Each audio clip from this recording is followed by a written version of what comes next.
Bugün Viyana'nın tam kalbinde şehrin en önemli simgelerinden biri olan tarihi Stephansdom'dayız. Yüzyıllardır ayakta kalan bu görkemli katedral, etkileyici mimarisi, renkli çatısı ve şehrin her noktasından fark edilebilen yüksek kulesiyle Viyana'nın geçmişini bugüne taşıyor. Şimdi hep birlikte bu eşsiz yapıyı daha yakından tanımaya çalışacağız. İyi seyirler, keyifli bir vakit geçirmenizi diliyorum. Kendinize çok iyi bakın. Tekrar görüşünceye dek hoşça kalın. Viyana'nın kalbinde yüzyıllardır şehrin değişimine tanıklık eden görkemli bir yapı yükseliyor. Stephansdom. Burası yalnızca tarihi bir katedral değil, aynı zamanda Viyana'nın yaşayan hafızası. Stephansplatz'ın hareketli atmosferi içinde yükselen yapı, daha ilk bakışta yüksek kuleleri, taş işçiliği ve renkli çatısıyla dikkat çekiyor. Ancak Stephansdom'u gerçekten tanımak için yalnızca dışarıdan bakmak yeterli değil. Çünkü bu duvarların ardında Viyana'nın yüzyıllara yayılan hikayesi saklı.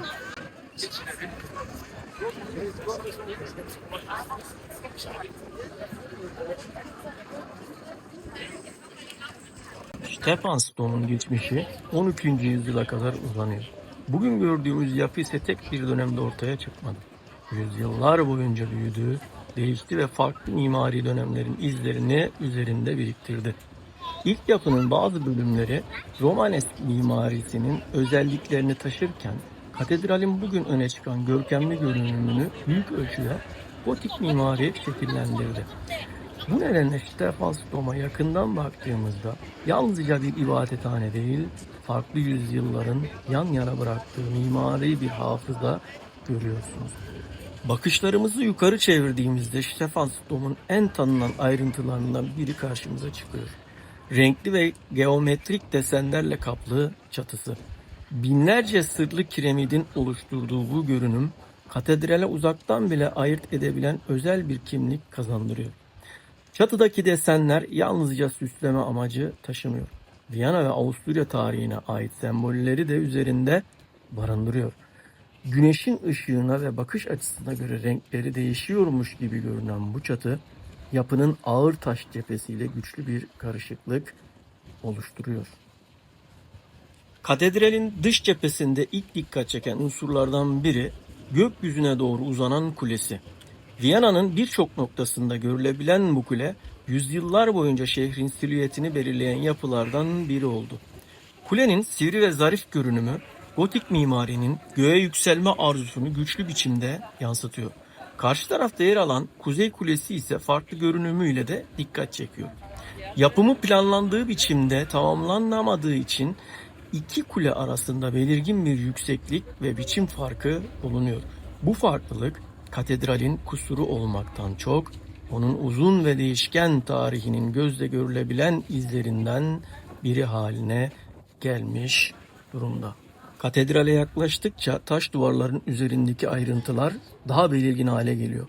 Sivri kemerler, heykeller, dini figürler ve zamanın izlerini taşıyan yüzeyler yapının her bölümünde farklı bir hikaye anlatıyor. Ana giriş çevresinde ise katedralin erken dönemlerinden kalan mimari izleri görmek mümkün. Yüzyıllar boyunca yağmura, rüzgara, yangınlara ve savaşlara karşı ayakta kalan bu taşlar, Stephansdom'un yalnızca görkemli değil, aynı zamanda dirençli bir yapı olduğunu da gösteriyor.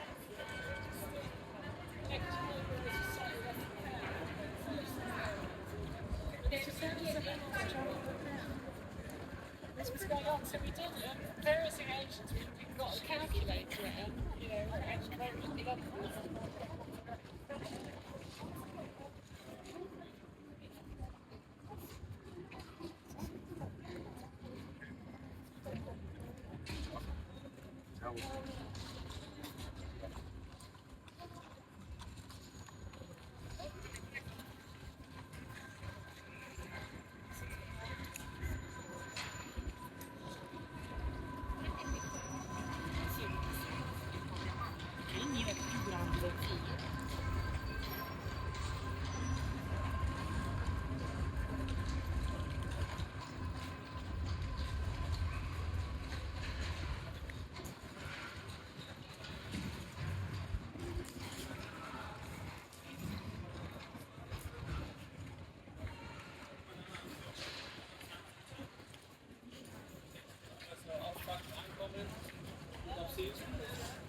Yemeler.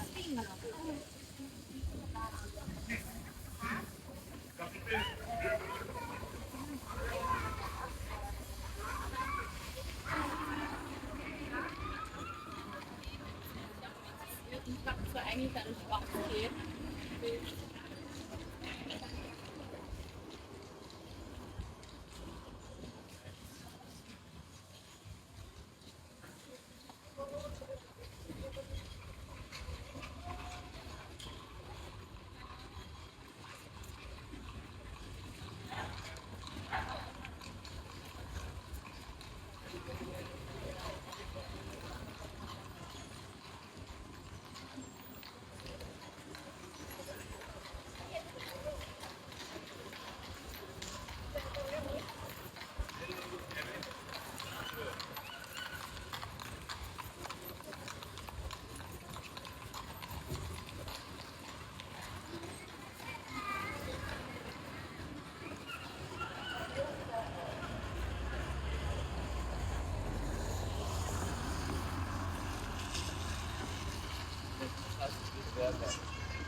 Бачу, але навдягни.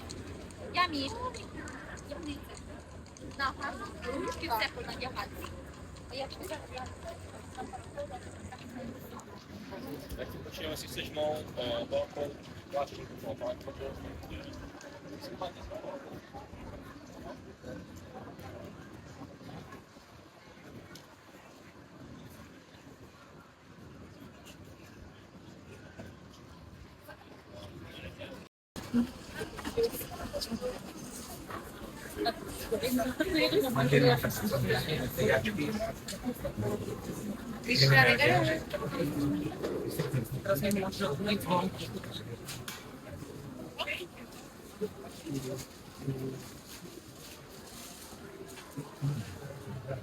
Dışarıda kalabalık meydandan katedralin kapısına yöneldiğinizde şehir hayatının sesi hala etrafınızı sarıyor. Fakat kapıdan içeri adım attığınız anda atmosfer değişmeye başlıyor. Stephansplatz'ın hareketliliği yavaşça geride kalıyor ve yerini yüksek taş sütunların arasında hissedilen derin bir sessizlik alıyor. İçeride ilk dikkat çeken şey yalnızca mekanın büyüklüğü değil, ışık, gölge ve taş arasında oluşan güçlü denge. Uzun, ananef bakışları doğal olarak sunağa doğru yönlendirirken yüksek tavan insanın gözlerini yukarı kaldırmasına neden oluyor. Katedralin iç bölümünde yer alan sütunlar, heykeller, şapeller ve sanat eserleri Stephansdom'un farklı dönemlerde nasıl değiştiğini gösteriyor. Pencerelerden süzülen ışık günün saatine göre iç mekanın görünümünü değiştiriyor. Bazı bölümler aydınlık ve canlı görünürken bazı köşeler daha karanlık, sessiz ve gizemli bir atmosfer taşıyor.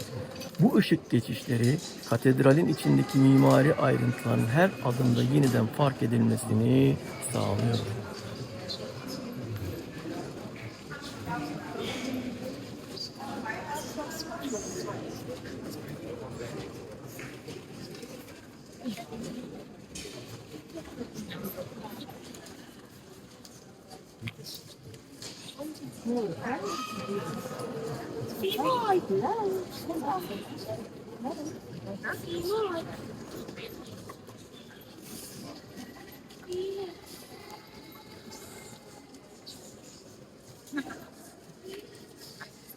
İçeride en dikkat çekici eserlerden biri ince taş işçiliğiyle hazırlanan tarihi kürsü.